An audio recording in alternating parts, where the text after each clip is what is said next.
It took nearly a decade, but we finally have hero bans, and starting on Tuesday for Season 17, map voting is coming to Overwatch. Ha! Take that, Jeff Kaplan. I bet you're rolling in your, Wait, Jeff is all right, isn't he? Has anybody seen Jeff? So in today's dev live stream, they explained a few things about the process. The map pool selection is still going to bias a little bit towards maps you haven't played recently, because they are trying to still add variety to the map pool. But what happens is you start to vote, both teams vote at the same time, and then each player's vote is worth 1/10 of a chance. And here, as the map voting begins, there's kind of this cool little roulette section. I think the little pings here could be the different colors. I think this was a genius place to put the RNG mechanic, and there's like a little slot machine aspect to it as well, which seems to add some fun. I like this a lot better than the random selection for hero bans in Marvel Rivals, because hero bans are so much more impactful, whereas the maps we already played on pure RNG before. So having some agency to manipulate the map pool is definitely a big boost to our gameplay. I think there's a few things that they have to consider though. They did say that based on the voting, they're going to be looking at prioritizing their upcoming map reworks. However, I want to caution a little bit here, because while yes, on one hand, the voting process for maps and heroes might indicate problematic map or hero design, but I don't know if we're in a better world if a different hero has Sombra's ban rate, for example. We talked about that in our recent video. Some designs are going to be contentious by design, and I already think to some degree they have made a lot of the Overwatch 2 map flows homogenous. Maybe for the better. Everything's really mid to close range, and I think ultimately that's what players want. It's just something to look out for. And then as well, as far as the game types, I think there might be a slight bias towards, especially in ranked, for map voting based on the player's preference on their strengths. Because when I'm in ranked, I'm not necessarily voting which mode I think is the most fun.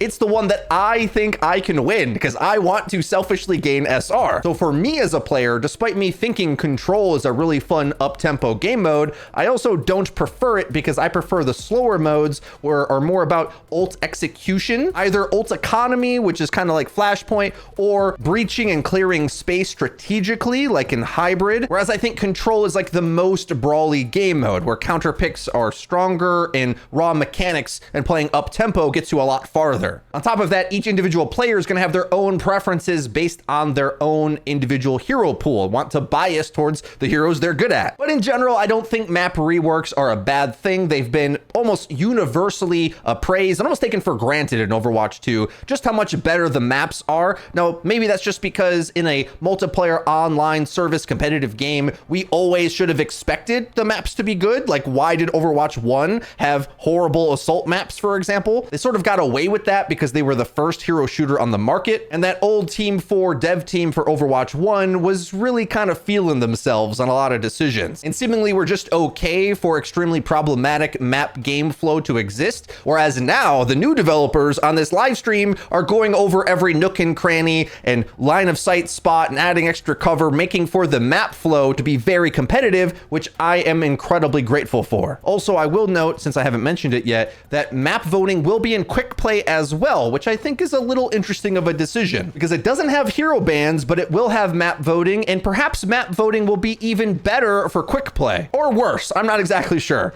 Better perhaps because the fun modes will be played more often, worse perhaps because the quick play community might be more homogenous towards their viewpoints, as opposed to when you're tryhard sweating in ranked. Well, then you're going to bias just towards maps you're good at, whereas in quick play, everybody might just play a few subset of fun maps, which might rob some of the variety a bit. We'll have to see how this plans out. Now, they went through some map reworks as well, but importantly to Flashpoint, they are changing the spawn point logic, or rather the objective point rotation, where the winner of the first objective is going to cause the loser to have forward spawns on the next objective rotation. That's important. In general now, the transition points of the hard points, I get Call of Duty on my mind, but of the capture points in Flashpoint are going to be much easier to predict. There will no longer be a diagonal swap like across the map, forcing you to run across the entire map formation in order to get there, biasing a little bit towards who has the fast characters to set up first. And instead, they're going to bias a little bit more on a close range rotation of the points near each other. I'm perhaps a Flashpoint apologist.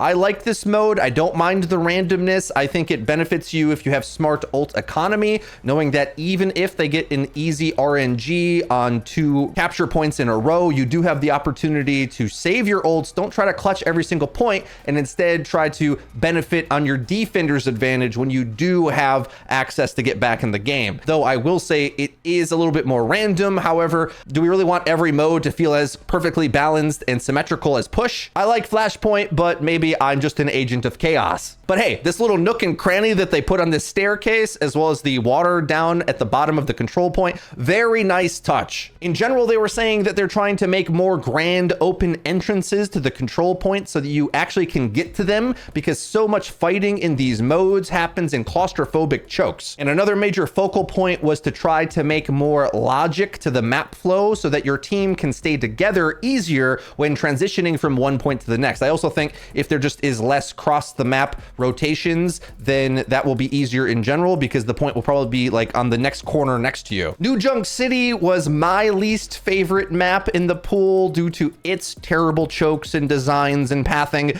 and a few areas were radically changed. This duck section here before was horrific. It's just, this gives me nightmares looking at it. And the after not only is going to flow better, but this looks a lot better too. Really cool, the vents and the coloring that they're adding to it. It changed from a point that I hated to look at to one that at least I'm excited to try. I don't know if necessarily wide open space makes it automatically better. Yes, you can get into the point, but I'm not certain I know how the fights are going to take place. And perhaps being able to only fight on the objective isn't necessarily a much better world to live in, because part of the strategy maybe was being able to contest the fights properly in chokes to make some rhyme or reason over the gameplay. And now as they open things up more and more, well, yes, you have more mobility to maneuver, but that also I think is going to add to the chaos. But perhaps that is exactly what this mode needs, especially when you consider just how hard it felt that certain correct hero choices could perform on some of these maps. Like some heroes clearing these spaces, it felt impossible, frankly. So in general, making things more maneuverable is a good idea. Another example, the refinery here had some awkward paths, and now there's a much bigger ramp to the main section of the point. Again, so you don't have to be fighting in some stupid closet, basically, which just, it's just not the right engagement distances to ever create for an Overwatch map, I think. You tried it, take an L on it, open that thing up so that we can actually fit through. Great idea there. Another example, this bomb section. This is a really cool area of the map. I love this mega health pack, but yes, it was really hard to get to. And now, so all the paths are sort of equal distance of opening, so all of them are viable. So if they're really gumming up one choke, you can viably go to the other one. I think another problem with this mode is because the objective ticks up so fast, you just sort of have to take fights super quick in order to not lose out on one. This choke was so horrible. Look how much more extra space is there. You can fit at least 3 Maugas in that spot. That is a widened choke point if I've ever seen one. Hey fellas, how many Maugas can you fit in your choke point? Okay, yeah, this area is completely reworked as well. I mean, wide open, huge transformations to this map, and well done, map team. This one badly needed it, and well, it got a drastic overhaul. The Survasa one felt like a little bit more nips and tucks. This one is a whole makeover. The bottom of point 1 as well. He said that little black area is a work in progress, but an actual reasonable path here for you to navigate, so you could actually potentially get to the point from pathing underneath. It's all a catacombs of a connected layer here, as opposed to needing to remember which one was the one that was a closet and which one actually connected somewhere useful. Great change there as well. This ducks area of the map, I'm not so sure how it's going to play, but I gotta say, I love this purple neon lighting on the side of it. I'm excited to try it. Some of these points just sort of felt like if you got to them first, it was kind of impossible to re-entry into them. So this being so much more wide open, we're definitely going to have to adjust where you can even defend reasonably without the enemy team just sneaking off to the point and backcapping it on you. But perhaps that's what the devs exactly intend. They don't want it to be too easy for you to gum up the enemy in a choke and stop them from getting to the point altogether. I would predict with everything much more wide open on this map in particular that the defender's advantage on this map is going to to go down considerably, and you're probably going to see a lot more ults get flown out, which is important in this kind of mode because otherwise the defenders just get to ult you in a choke over and over again, and so you sort of auto win any given checkpoint. Now you might have to play a little bit more aggressive on the defense and take the tempo in order to make use of that. Otherwise you're going to lose the objective right from under you, or allow the enemy to set up their ults to attack you, which I think is kind of what you want. Like, either you can go play the objective or establish your ultimates in order to wipe them. That window there, that's brand new.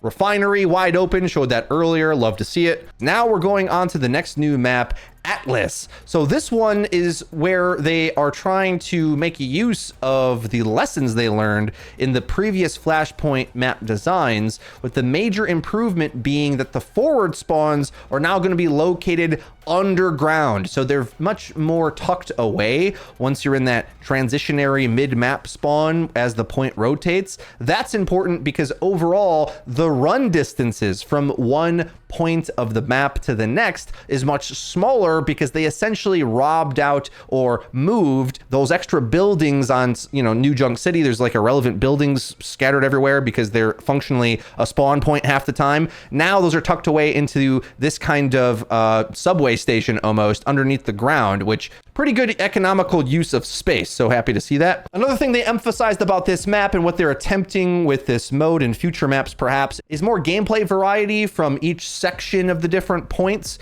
where they're trying to have some that are a little bit longer sight lines, shorter sight lines, favoring brawl, favoring dive. I'm not so sure I agree that's the case, because either way, in all modes, for example, from a high tier competitive point of view, the push maps are almost always brawl tank favored. And that makes sense and stands to reason as a design. If Watchpoint Gibraltar has always been dive tank favored for 100 years, well then the mode that's almost always on the ground, you're going to be brawl tank favored. And I think a similar thing happens with any version of Flashpoint, where because it is so mobile, it's hard to play immobile heroes because they're just so expensive to set up. And I think on one hand, there's a benefit to more open map design, making it more traversable, but there's certain characters that benefit from that more than others. So laning characters and slow static playstyles automatically take a loss anytime you intentionally make the map more porous. Because if the goal of your character is to lock them down in a choke and you remove the chokes, well, then you're just gonna get flanked, right? And there's no point to even try to play defensive, but we'll see. The balancing can adjust that as well. I think there's a lot of characters that just have so much impact now, or are self-survivable enough